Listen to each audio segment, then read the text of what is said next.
Hello everyone, मैं Naveen Dable, lecturer CSE from government polytechnic college Jhalawar. तो आज के इस वीडियो में जो हम टॉपिक डिस्कस करने वाले हैं वो है हमारे सब्जेक्ट EE 208 का, जो कि है हमारा C programming languages and microprocessor interfacing. तो इसका एक टॉपिक है एरे। तो हम वही देखेंगे आज कि एरे क्या होते हैं सी के अंदर। तो आइए स्टार्ट करते हैं कि सी के अंदर एरे हमारे क्या होते हैं।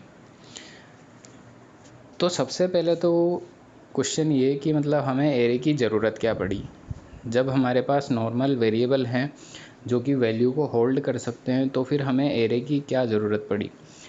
तो इसको इससे समझ सकते हैं कि मतलब एक एग्जांपल लेते हैं कि अगर हमें 100 वैल्यूज़ स्टोर करनी है, सपोज़ 100 मेरे को 100 लोगों की एज मुझे स्टोर करनी है, तो मेरे को 100 अलग अलग वेरिएबल बनाने पड़ेंगे।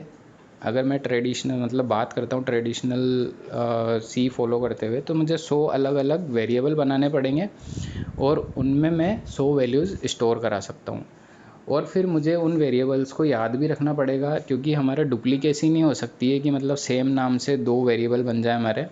तो मुझे वो वेरिएबल्स याद भी रखने पड़ेंगे जो मैंने 100 वेरिएबल बनाए हैं, उनका नाम क्या क्या था, ताकि आगे जो मैं कोई भी वेरिएबल बनाता हूँ उसका नाम मैच नहीं करे।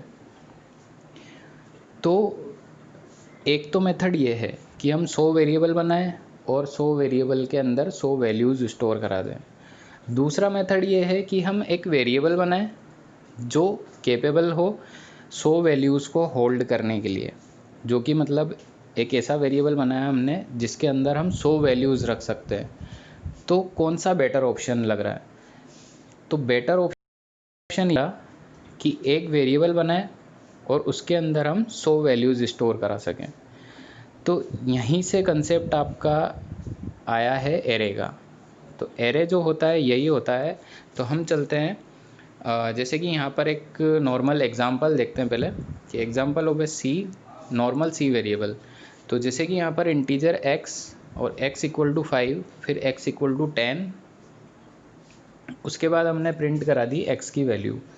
तो हम देखते हैं कि इसके अंदर पहले x की वैल्यू थी 5, उसके बाद जब हमने इसके अंदर 10 डाला तो 5 जो था वो ओवरराइट हो गया और अब इसकी न्यू वैल्यू है 10। तो हम देख रहे हैं कि x जो है हमारा ये केवल एक ही वैल्यू को होल्ड कर सकता है, या तो ये 5 होल्ड कर सकता है या 10 होल्ड कर सकता है, ये दोनों वैल्यू रख ही नहीं सकता।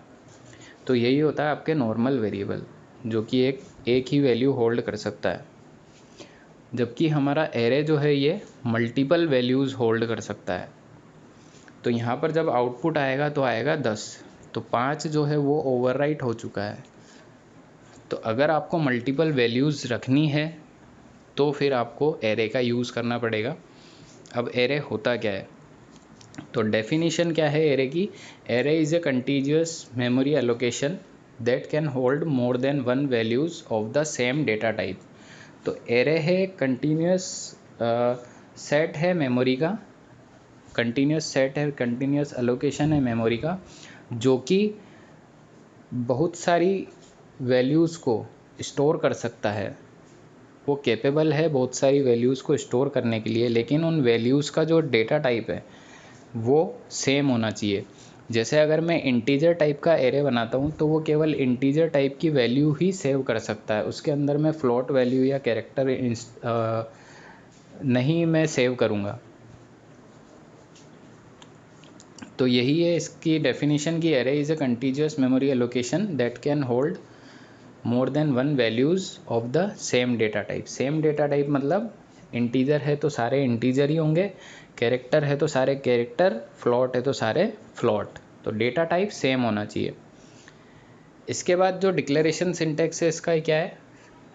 सबसे पहले लिखना है हमें डेटा टाइप, कि कौन सा डेटा टाइप का हमें एरे बनाना है। उसके बाद एरे नेम, कि हमारा जो एरे है उसका नाम क्या होगा। उसके बाद जो ब्रैकेट्स है ये स्क्वायर ब्रैकेट्स, इसके अंदर आपको साइज़ डिसाइड करना है कि आपको कितने एलिमेंट्स रखने हैं उसके अंदर। आप जो भी साइज़ डिसाइड करेंगे, लाइक 5 मैंने डिसाइड किया तो वो 5 एलिमेंट स्टोर कर सकता है, 10 किया तो 10 एलिमेंट स्टोर कर सकता है। तो यहाँ पर जैसे एग्जांपल में लिख रहा है इंटीजर, ये हो गया डेटा टाइप। एरे ARR ये इसका नाम हो गया एरे का, और इसके बाद मैंने लिखा हुआ 5, तो ये 5 एलिमेंट को स्टोर कर सकता है। और 5 एलिमेंट कोई भी नहीं, बस किस टाइप के, इंटीजर टाइप के, क्योंकि आपने यहाँ पे डेटा टाइप क्या दिया, इंटीजर। तो ये इंटीजर 5 इंटीजर वैल्यू को होल्ड कर सकता है ये ARR नाम का जो वेरिएबल है। इसके बाद हम देखते हैं कि इनिशियलाइजेशन कैसे करते हैं किसी भी एरे का। तो यहाँ पर जब मैंने डिक्लेरेशन यहाँ पर किया है इंटीजर ARR 5 और इक्वल लगा के अगर मैंने करली ब्रेसेस के अंदर वो वैल्यूज़ भी दे दी 1, 2, 3, 4, 5, ये मैंने वैल्यूज़ पास कर दी 5 एलिमेंट्स की, तो ये लेफ़्ट से फिल होना स्टार्ट हो जाएगा। 1 वाला जो है ये सबसे पहला एलिमेंट होगा, 2 वाला सेकेंड एलिमेंट, 3 वाला थर्ड एलिमेंट, 4th वाला फोर्थ एलिमेंट और 5th वाला 5th एलिमेंट। तो ये है हमारा एरे का कंसेप्ट। इसको कैसे डिक्लेयर करना है और कैसे इनिशियलाइज करना है ये आपको देखा इस स्लाइड में। तो ये था, ये एक हमारा, अब एक्सेस कैसे करना है एलिमेंट्स को एरे के। तो यहाँ पर आपने ये एरे को इनिशियलाइज कर दिया वापस इंटीजर ARR 5 और इसके अंदर मैंने वैल्यूज़ पास कर दी 10, 20, 30, 40, 50। तो यहाँ पर एक आपको जो बैकग्राउंड में ये किस तरह का सिनेरियो बन रहा है ये दिखा रखा है कि 10 सबसे लेफ्ट मोस्ट एलिमेंट या सबसे पहला एलिमेंट 10 है, फिर 20 है, फिर 30 है, फिर 40 है, फिर 50 है। अच्छा, ये जो 0, 1, 2, 3, 4, 5 ये दिख रहा है, ये है आपका इंडेक्स जिसके थ्रू आप आपके एरे के एलिमेंट को एक्सेस करेंगे। तो यहाँ पर मुझे करना क्या है, और इंडेक्सिंग आपकी स्टार्ट होगी हमेशा 0 से। तो आपका जो लास्ट एलिमेंट होगा, जैसे 5th एलिमेंट है तो उसका इंडेक्स होगा -1, यानी जो 5th एलिमेंट है 5th -1 यानी 4th है उसका इंडेक्स। तो लास्ट एलिमेंट का इंडेक्स आपका जो जितने भी एलिमेंट थे आपके एरे में -1 होगा। जैसे कि आपके यहाँ पर 5 थे तो 5 - 1 4, तो लास्ट इंडेक्स आपका है 4। उसके बाद आपको एक्सेस करना है एलिमेंट्स को, तो आपको एरे का नाम लिखना है और इंडेक्स देना है कि कौन सा आपको वेरिएबल, कौन सा एलिमेंट आपको एक्सेस करना है। तो जैसे कि यहाँ पर 2 दिया तो सेकंड इंडेक्स पे कौन सा एलिमेंट है 30, ARR 4 दिया तो 50, ARR 0 दिया तो हमारा 10 एक्सेस होगा। अच्छा, जो ये ARR 0 है ये हमारा होता है बेस एड्रेस भी कहते हैं इसको। जो ARR 0 का एड्रेस होगा ये हमारा होता है बेस एड्रेस, क्योंकि ये पहले एलिमेंट का एड्रेस है, तो ये हमारा कहलाता है बेस एड्रेस। अब ये एक सिंपल प्रोग्राम है जो कि एरे को यूज़ करते हुए बनाया गया है। इसके अंदर क्या किया है, इंटीजर एवरेज सम, तो एवरेज निकालना है हमें और सम की वैल्यू दे रखी है 0। इंटीजर i, इंटीजर मार्क्स 30, तो ये जो मार्क्स 30 है ये मेरा है एक एरे जिसके अंदर मेरे इंटीजर टाइप की 30 वैल्यू स्टोर हो सकती है। तो ये है मेरा, आप देख रहे हैं कि ये एरे डिक्लेरेशन है, तो यहाँ पर एरे का डिक्लेरेशन हो गया। इसके बाद मैंने एक फॉर लूप लगा रखा है i = 0 से i ≤ 29। तो ये जो लूप है ये मेरा चलेगा 30 बार।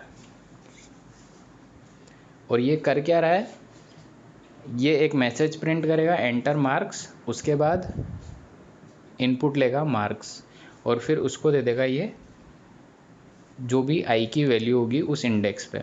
जैसे कि यहाँ पर अगर शुरू में अपन देखें तो i = 0 है, तो 0 > 29, तो कंडीशन हमारी ट्रू हो गई। तो ये लूप के अंदर जाएगा, मैसेज प्रिंट करेगा एंटर मार्क्स, उसके बाद scanf और ये वैल्यू इनपुट लेगा और उस वैल्यू को कहाँ पुट कर रहा है, ये एड्रेस ऑफ मार्क्स i, तो i की हमारी वैल्यू है 0। तो ये जो फर्स्ट एलिमेंट पे हमारा जो भी वैल्यू एंटर करेंगे वो फर्स्ट एलिमेंट, ऐसे ही फर्स्ट एलिमेंट फिर सेकंड, थर्ड, फोर्थ, फिफ्थ, ऐसे करते करते हमारे 30 एलिमेंट की हमारे पास वैल्यू आ जाएगी जब ये लूप ख़त्म हो जाएगा। तो ये हमने क्या किया, हमारे एरे के अंदर डेटा को स्टोर कर दिया।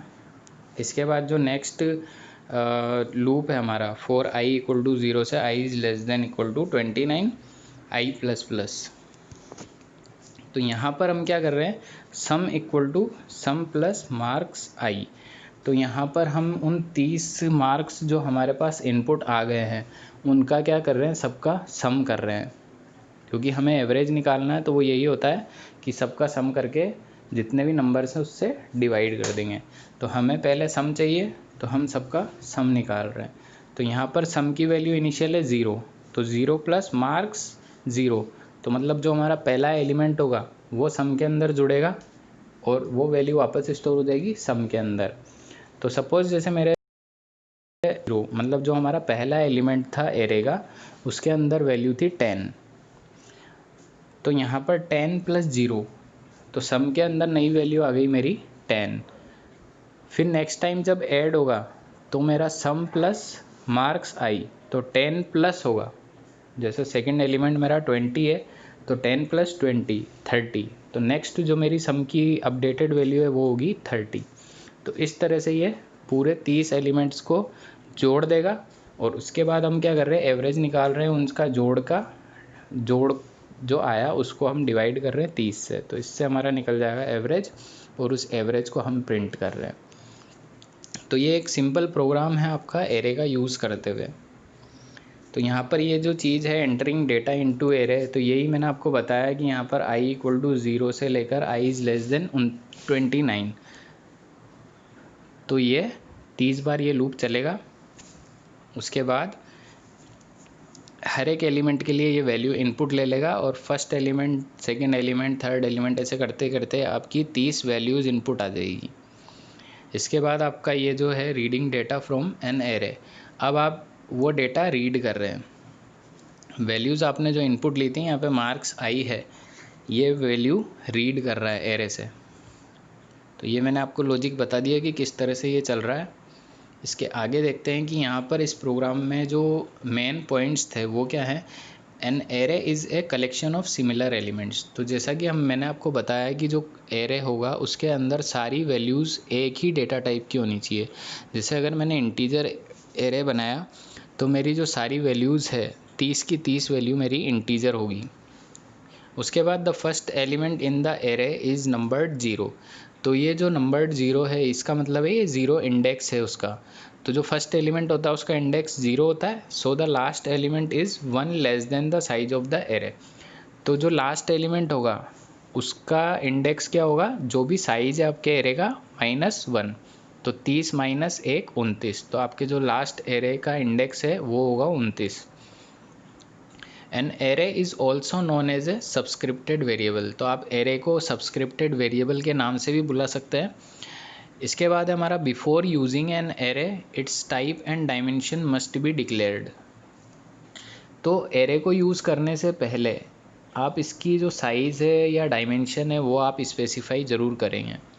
However big an array its elements are always stored in continuous memory locations, तो आपका एरे कितना भी बड़ा हो लेकिन जो आपका मेमोरी ब्लॉक इसके लिए ऑक्यूपाई होगा या मेमोरी ब्लॉक इसके लिए रिज़र्व होगा वो कंटिन्यूअस होगा। और ये हम देखेंगे अभी आगे। जैसे कि यहाँ पर आपके दे रखा है एरे इनिशियलाइजेशन, तो फर्स्ट मेथड हम देख चुके हैं कि इंटीजर नंबर 6 और आपने इधर करली ब्रेसेस के अंदर वैल्यूज़ पास कर दी राइट साइड में, फर्स्ट जो स्टेटमेंट है। इसके बाद जो सेकंड स्टेटमेंट है इसके अंदर आपने साइज़ पास नहीं किया है और सीधा वैल्यूज़ पास कर दी है, तो ये भी वैलिड है। जब आप इनिशियलाइज कर रहे हैं तब ही ये वैलिड है, अगर आप सिंपल ऐसे छोड़ देंगे डिक्लेयर करके तब ये वैलिड नहीं है। अगर आप इनिशियलाइजेशन कर रहे हैं तब ये वैलिड है सेकंड वाला स्टेटमेंट। इसके बाद ये फ्लोट प्रेस, ये फ्लोट वैल्यूज़ हमने यहाँ पर दे दी है और ये 12.3 ये इस तरह से ये तीनों मेथड जो हैं ये वैलिड है। तो यहाँ पर पॉइंट्स लिखे हुए हैं कुछ, till the array elements are not given any specific value they are supposed to contain garbage values, तो अगर हम एरे के अंदर कोई वैल्यू पास नहीं करते हैं तो उनके अंदर बाय डिफ़ॉल्ट हमारी गार्बेज वैल्यूज़ चली जाती है। अगर हम कोई भी वैल्यू स्पेसिफाई नहीं करते हैं तो उनमें ऑटोमेटिक गार्बेज वैल्यू चली जाती है। नेक्स्ट है हमारा if the array is initialised where it is declared mentioning the dimension of the array is optional as in the second example above. तो ये बोल रहा है कि जहाँ पर हम हमारे एरे को डिक्लेयर कर रहे हैं, अगर हम उसे वहीं इनिशियलाइज भी कर दें तो हम उसकी जो डायमेंशन है वो स्किप कर सकते हैं, मतलब उसको नहीं लिखें। जैसे कि यहाँ पर सेकंड स्टेटमेंट है, इसके अंदर हमने साइज नहीं दिया है एरे का, तो ये वैलिड स्टेटमेंट है क्योंकि हम यहाँ पर डिक्लेयर कर रहे हैं और यहीं पर हम इसको इनिशियलाइज भी कर रहे हैं, तो ये वैलिड स्टेटमेंट है हमारा। तो ये बैकग्राउंड सिनेरियो है ऑफ एरे इन मेमोरी। तो मेमोरी के अंदर ये कैसे सेव होता है, जैसे कि आप यहाँ पर देख रहे हैं कि 65508, क्योंकि ये सारी इंटीजर वैल्यूज़ है हमारी और इंटीजर हमें पता है कि 2 बाइट लेता है, तो नेक्स्ट जो एलिमेंट होगा वो होगा 65510।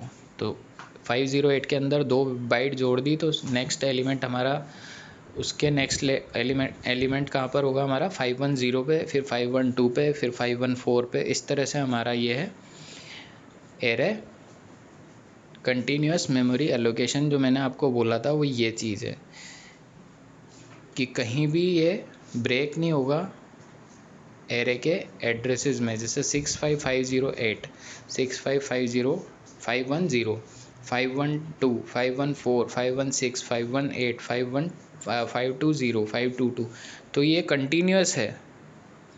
और जो आपका ये 65508 है, ये है हमारा बेस एड्रेस। जो पहले एलिमेंट का एड्रेस होता है ये होता है हमारा बेस एड्रेस। तो आज के इस वीडियो में हमने देखा कि एरे क्या होता है, एरे की आवश्यकता क्यों पड़ी हमें, और एरे कैसे काम करता है, कैसे इसके अंदर हम वैल्यू को इनिशियलाइज करते हैं, और एक प्रोग्राम भी देखा हमने कि कैसे इसमें वैल्यूज़ इनपुट ली जाती है और कैसे इसकी वैल्यू को, मतलब जो एलिमेंट्स हैं उन्हें हम एक्सेस करते हैं, और इसका बैकग्राउंड में सिनेरियो क्या है, आपके एरे मेमोरी में कैसे स्टोर होता है, ये सब देखा आज के इस वीडियो में हमने।